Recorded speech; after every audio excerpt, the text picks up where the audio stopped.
Shalom to everyone, and welcome back to the new series on the Book of Kings. And I would always advise not to just use this teaching in order to replace the reading of the Book of Kings, Sefer Melachim, but rather to use it as a guide in understanding what is written in First and Second Kings. I would also want to advise that if you have not seen or watched this series on the book of Joshua, Judges, and Shemuel that we've done so far, that it will tremendously help in understanding how we're going to continue the book of Kings in this series. So Joshua really showed us a faithful leadership when Israel entered into the land.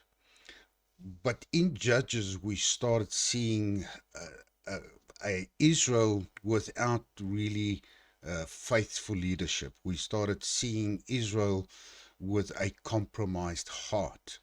And then Samuel, showed us what happens when people was divided in their heart and they started asking a king, not because they were really looking for a faithful leadership, but rather wanted to be like the nations around them. And then in Samuel, we ended with what God gave the nation, King David, with a faithful heart, a king after God's own heart. But we still saw that within that framework, the nation's heart was still divided. The nation's heart was really not focused on a covenant faithfulness. And I think this is where Kings is going to show us that a king even cannot heal a divided heart.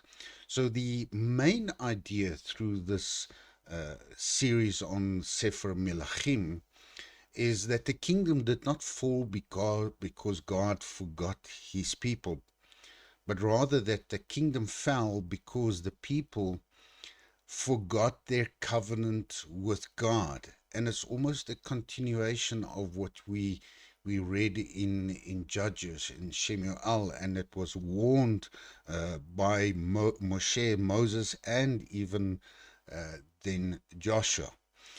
So there are really many ways that we can study the book of Kings. And for time's sake and for not covering too much information in every session, I have divided the book of Kings in a certain manner. So there are really a lot of information within the book of Kings. There's a lot of stories. There's a lot of lessons that we can find in the book of Kings. So this approach is only one way of approaching the book of Kings, but there are many ways and many things to study within the book of Kings. So we are going to approach this study on the book of Kings rather around the parallel story, the continuation of the nation's heart. And it's going to be a parallel story of the northern kingdom and the southern kingdom. And we will not make every part of the series then focused on a king by king biography, which you can also do, but it can become long and repetitive. So our approach will be to teach Kings as a story of two kingdoms, many kings, repeated covenant failure, the prophetic warnings, and eventually the exile of the nation. So Kings shows that Israel's problem was not solved by a king. And even with kings, the prophets, the temple, the priesthood, wisdom, and even covenant history, the heart of the nation continued to turn away from God's covenant faithfulness. So our main focus in this first part is really going to be an opening session where we are going to look where kings fit into the Bible, the timeline from David to the exile, and who may have written or compiled the kings, because this really becomes important. Understanding the author, understanding the framework of the author itself, will provide us idea what type of information is being written into the book. What is his focus? Why is he writing it? And it will provide us a historical setting of the book, the purpose of the book. Why did the writer or the author of the book decide to write the way Kings he wrote it? Uh, as we must remember, there are so many things that could have been written over a historical period, but it is not included. Some of the things are left out. So there's a purpose in how the book is structured. Why is it written the way that it is written? So we'll look at the structure and the flow, and we are going to see or lay the foundation how to read the northern and southern kingdoms in parallel, specifically when we look in the future at the prophets. So we're going to understand why kings really matters after Joshua, Judges, and Shemuel.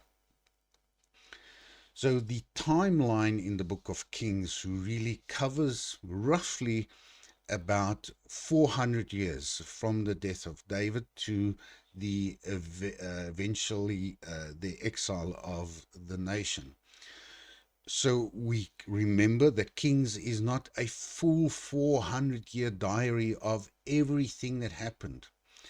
It is carefully selected and arranged historically, but is actually a theological summary of the condition of the nation of Israel. So the author or compiler of the book of Kings is not trying to tell us everything. He is choosing specific events to make a targeted message clear to his audience. And we have to remember that this book was not written with a mindset that it is going to cover or be for the reader in this 2026, but rather it is focused on the immediate reader in that time, why those certain things happen, and it is then laying the foundation for a repentance or a calling back to covenant faithfulness. So there are really so many things that we can learn from the book if we understand that it is not necessarily written for the reader today. And we can use the example of a book that is written recovering after World War II. Uh, as much as we are not in the setting of World War II, we can read and find lessons through the eyes of the author, how the nation or how people adopted after World War II, how they recovered, the strength that they received in very difficult times. So the same would be for reading the book of Kings. There are lessons that we can translate into our everyday life from the lessons learned in basically in the book of Kings. And this really becomes important. So we know that the information in the book of Kings is selective, because king often sometimes referred to now the rest of the act of the kings, are they not written in the book of the Chronicles and the kings of Israel and Judah? So we understand that there are other information or aspects during this time of the nation of Israel that is not necessarily contained in this book, or a certain viewpoint contained in this book. So if we start understanding this, then we come to the point and we realize that the book of Kings was written really with a certain purpose, and this purpose was really to deal with Israel on a heart level, trying to tell or making Israel understand why things happened the way that it happened. So the author and compiler is not specifically named here when we read First and Second Kings, but traditionally the Jewish tradition connects Kings with Jeremiah, with Jeremiah. But there are modern scholars that believe it was compiled by an anonymous editor, not necessarily a writer, but the editor during the Babylonian exile, which happened for 560 to 538 BCE. So Kings repeatedly refers to sources such as the book of the Acts of Solomon, the book of the Chronicles of the Kings of Israel, the book of the Chronicles of the Kings of Judah.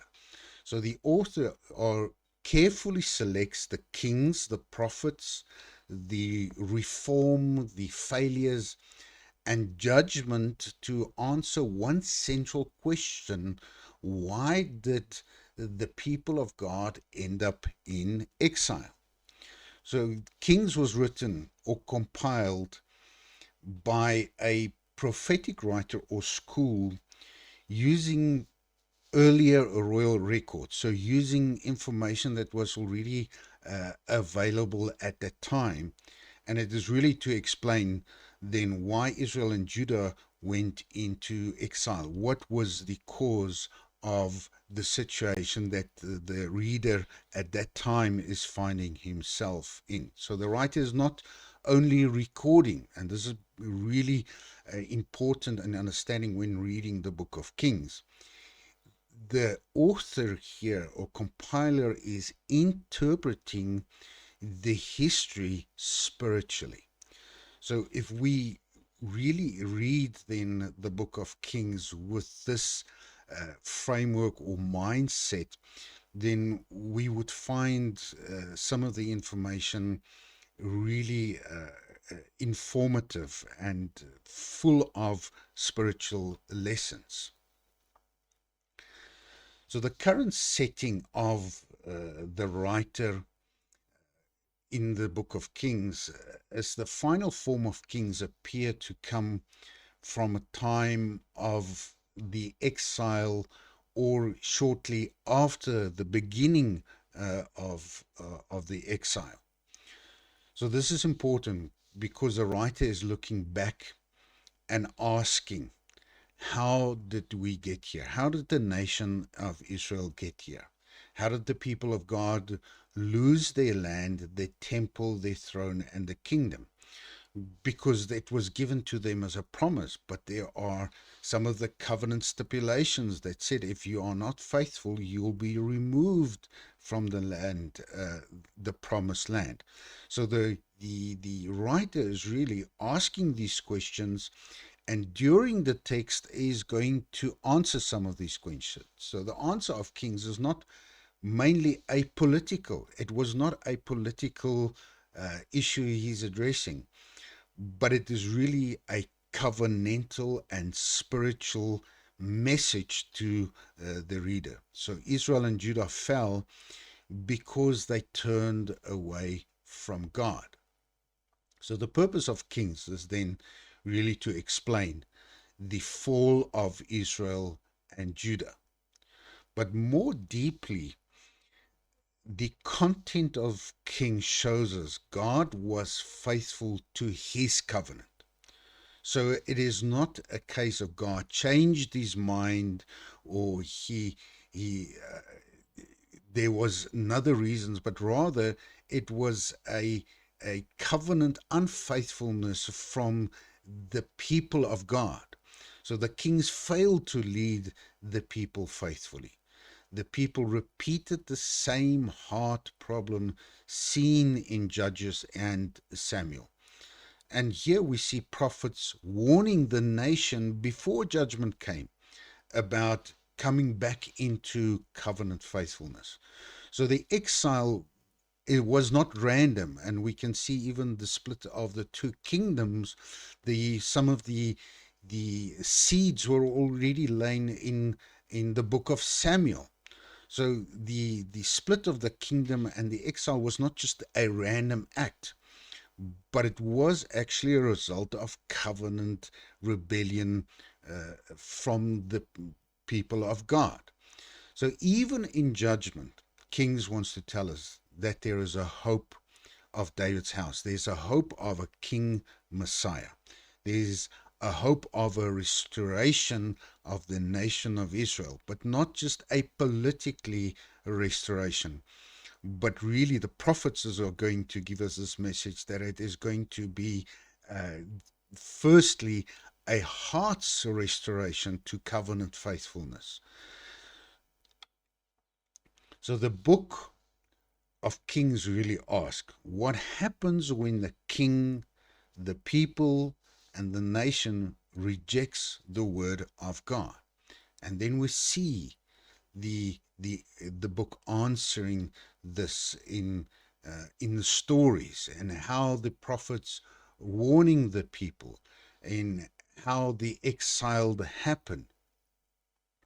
So the main structure of Kings then really deals in First Kings chapter 1 to 11 about the united kingdom under King Solomon, where it addresses the glory, the wisdom, the temple, but we still see the seeds of divided heart.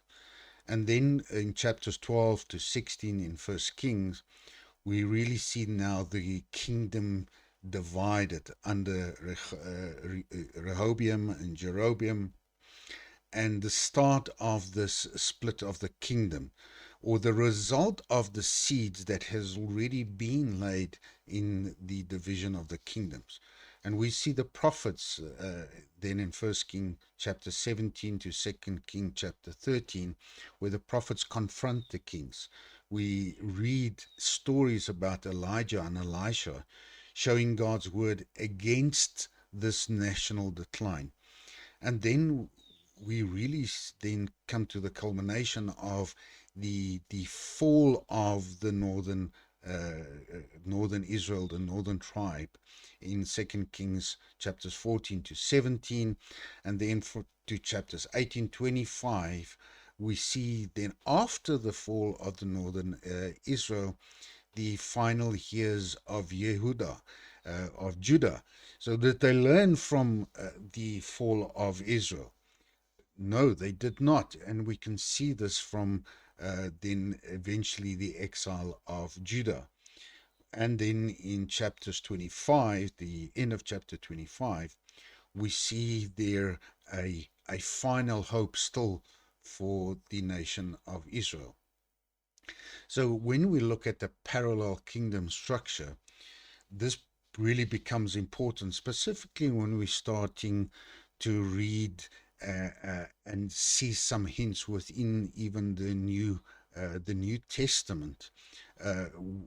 We can find in clues about the kingdom still being divided, the kingdom being split in two, and specifically when we read the prophets, it's going to address two types of audiences. So we can see then that the northern kingdom and the southern kingdom, the northern kingdom being the nation of Israel, will have then their capital in Samaria, and mainly this will be the 10 tribes, which will then eventually have many dynasties. The southern kingdom being Judah, or called Judah, will have their capital then in Jerusalem, and the main tribes will be here, Judah and Benjamin, and this will be the house of David, or be called the house of David. So this is really an important clue or an important framework to put in place. That the northern kingdom is usually called Israel, but sometimes it's also referred to as Ephraim or the house of Joseph. So if and when it is called Ephraim, it does not always mean the whole northern kingdom. Sometimes it can actually refer to the tribe of Ephraim. And this we find when we read the context, or we see the context within the scripture that will tell us which meaning is intended. Is it really referring then to the northern kingdom? Is it referring only to the tribe of Ephraim? So, or even when we read about Joseph, the house of Joseph, what is the context of the scripture trying to refer to? So, the southern kingdom, usually then called Judah, uh, which will be a culmination of Judah and Benjamin. Uh, and this really becomes important because although the southern kingdom was officially the kingdom of Judah and Benjamin, Scripture does show that faithful individuals and families from all the tribes of Israel joined Judah. Therefore, the southern kingdom preserved a representation, or let's call it a remnant, of the wider 12 tribes or 12 peoples of Israel. So when it sometimes, or when it refers to Judah, we know that Judah has got a representation at least of all 12 tribes, or even a remnant of the 10 tribes plus Judah and Benjamin. So there are really an idea that there was a remnant left within the southern kingdom. And this is really important to understand because this can be confusing because before the split of Israel, the Bible talks about the nation of Israel.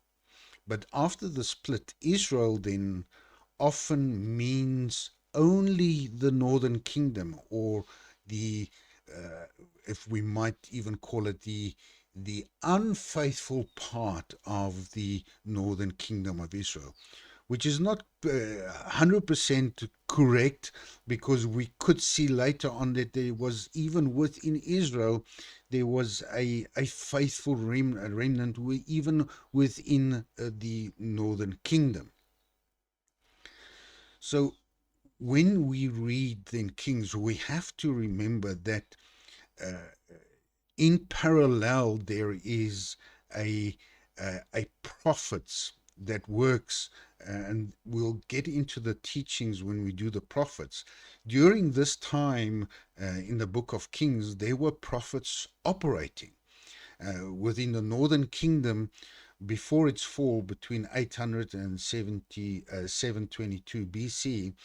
There were prophets talking to the heart of the nation. They were talking to the northern kingdom.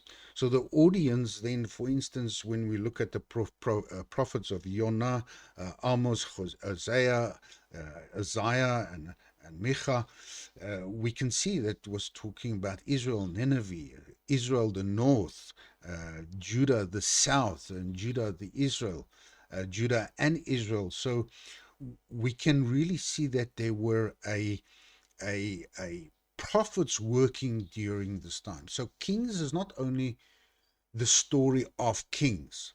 We have to remember it's a story of prophets confronting kings. The kings sit on the thrones, but the prophets carry the word of God. So the real question in Kings is not whether a king has power, wealth, or military success, but whether he listens to the word of God. So we can see the historical setting is then that the northern kingdom fell to Assyria in 722 BC. So Kings explains this fall in 2 Kings 17. And this is where, for instance, Amos and Hosea are especially important for understanding why Israel fell. So we have to really answer and be careful in some of these things. The northern kingdom of Israel disappeared as a political kingdom after Assyria conquered Samaria in 722 BC. But many Israels were deported and mixed into Assyrian controlled regions, and many lost their separate tribal identity over time. And this is why they are called the lost 10 tribes. But it is not entirely accurate to think that that firstly the tribes was lost and they are unknown and they've disappeared completely.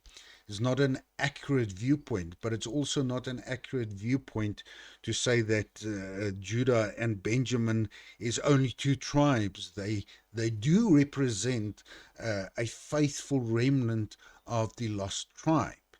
So, so to say that every person from the 10 tribes vanished completely is not really an accurate statement.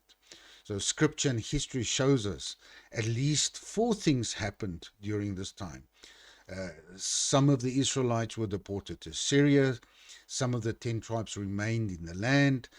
Some joined Judah, and some were later absorbed into what we can call a Jewish, Samaritan, and surrounding population. So the term lost doesn't mean they are lost, but rather a sense of they have lost their tribal or national identity. So they are still there, but they've lost perhaps the idea of covenant faithfulness, their identity, and hence the fact that there will be a time when these uh, uh, 10 tribes will receive their covenant identity again, their restoration again. And the prophet Yechezkel, Ezekiel, tells us about the two houses then coming together. So we have to always be very careful when we read the scripture to understand the context, to understand the framework, because this will help us in understanding what the message and what the message of the author is, and who is he then, who he is his audience then at that time. So Judah, after Israel's fall, was also confronted then with the prophets and the word of God.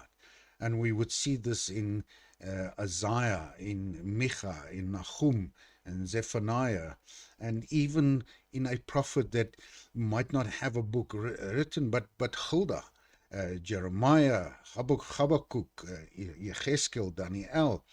And these are really main periods that the prophets deal with the nations, deal with the nation from a heart's perspective, deal with the kings at that time. So, in a simple timeline view, when we look at the prophets within the book of Kings, we would see already prophets operating within the book of Kings, and then during the timeline of the book of Kings, there are really prophets operating. So in Solomon time to the from the transition of King David, we see, for instance, the prophet of Nathan and Ahiah.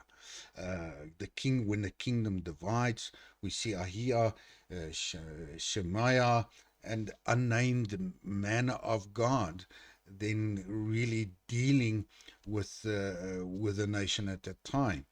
Yehu, son of Hanani, Azariah. So we do see, and we have to remember that it's not, the Kings is not a separate book. It's not a book that is written, but there are things happening outside. God is dealing with a nation, but the author and the writer of Kings has got a certain message that he wants to portray and give to the kings and to the nation, and is not necessarily focusing on what is happening then outside the book of Kings.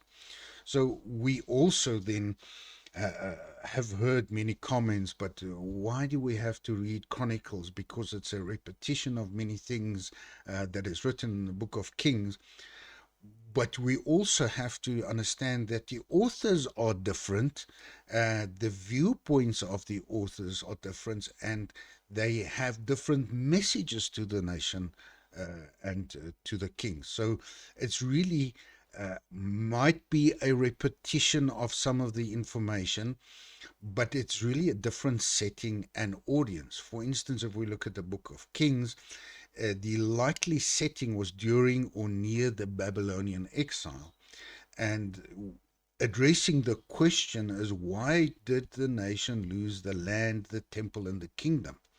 But when we read the book of Chronicles, we see that the likely setting there are after the exile, during the return and restoration period. And the question that the author of Chronicles then addressing is, are we still God's people, and how do we rebuild?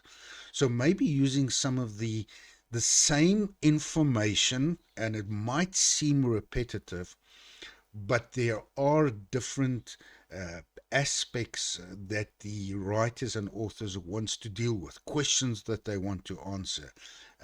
They want to lead the people from this different perspective. So Kings is really a prophetic covenant history showing Israel and Judah's failure leading to the exile, where, for instance, Chronicle is a priestly temple focused history written to encourage the return community after the exile. And this is why it is so important when we do a scripture study. It's always about context. It's always about understanding the likely setting, the main questions that the author are addressing, the issues that and the message that they want to then impart. So it's all about context, context, context. So the book of Kings and Chronicles tell overlapping stories, but from different angles. Kings is written like a prophetic courtroom case explaining why Israel and Judah went into exile. But Chronicles is written like a restoration document for a wounded people returning from exile. So King says, this is why the kingdom fell. Chronicles says, this is how God's people can return, worship, and rebuild. So we have to remember it's different settings and different audience at that time. It's got different focuses. Kings cover both Israel and Judah. Chronicles mainly follows Yehuda and the faithful remnant of Israel. Kings emphasizes prophets. Chronicles emphasizes the priests and Levites. So Kings, because it's seen as a more courtroom case, we find that Kings can become sometimes more focusing on the negative aspects of the failure of the nation of Israel, where Chronicles is more hopeful in the restoration of a people. So Kings begins with basically the history of Solomon, where Chronicles really wants to take us back to Adam and how the people are still relevant and how the people is destined to be restored. So we see even in the books there are different endings. King ends with in Babylon. Chronicle ends with a decree of Cyrus. So as much as it might seem there are repetitive information, the messages are different, the settings are different, the audiences are different, and there are different lessons to receive from the study. So after the book of Kings, we will immediately follow then with the study on the book of Chronicles. So the main questions that the two books address. The main question, why did the kingdom fall, under the book of Kings. Chronicle, how can the people rebuild after exile? The main setting under Kings was exile. Chronicles is after exile. Kings, covenant failure and judgment, where Chronicles then focus on the worship, the temple, and restoration. Kings cover then King and Prophets, where Chronicles really focus on the Davidic kings, the priest, the Levites. So the view of Solomon, the view of David, the view of Manasseh, and the ending and the overall tone from Kings against Chronicles are really in a different setting. So in part one, the summary, it's laying the foundation for our first really introduction or story within the book of Kings. So it's just a summary. So the book of Kings is not merely about an ancient politics of a people. It is actually the spiritual autopsy, if we can say, of a nation.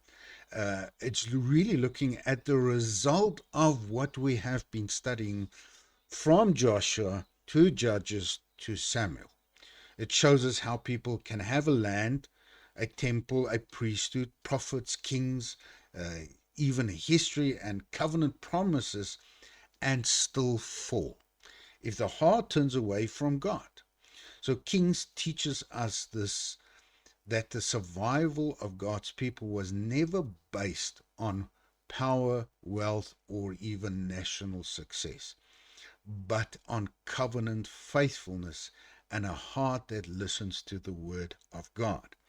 So the lessons that we can learn today, the lessons that we can see from the Kings today, is that our settings are different, our timelines are different, but the main foundation stays strong: covenant faithfulness.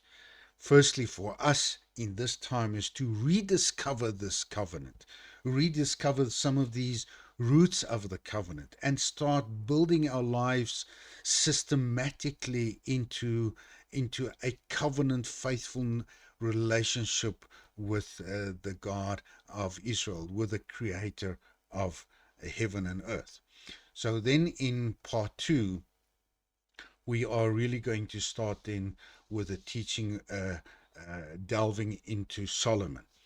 So as we move then from this introduction of Kings into the story itself, we begin with Solomon. His reign starts with a great promise. He receives the throne of David, and he even asks Hashem for wisdom, builds the temple in Jerusalem, and leads Israel into a time of peace, wealth, and international influence. Outwardly, the kingdom really appears to reach the highest point. But Kings does not only shows Solomon's glory, also shows the dangers of a divided heart.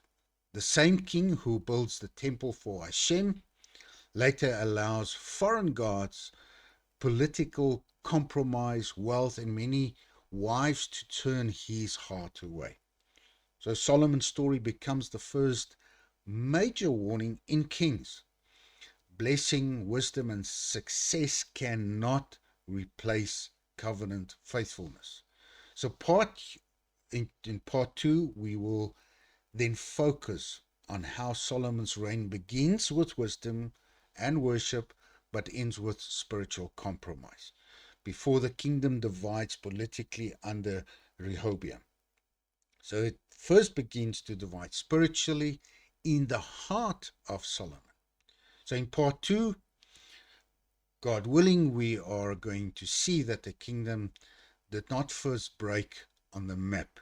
It really breaks in the heart of the king. But this is not the start. The start really, we saw, became in the time of Joshua, the time of Judges, in the time of Samuel. And with this, I would want to wish each one of you a Shabbat Shalom, and we have to remember that we always have to pray for the peace of Jerusalem. And we finish by saying, He who makes peace in his heights may make peace for us and for all Israel. And we say, Amen. עושה שלום במרומיו, הוא יעשה שלום עלינו, ועל כל ישראל ויאמרו, Amen.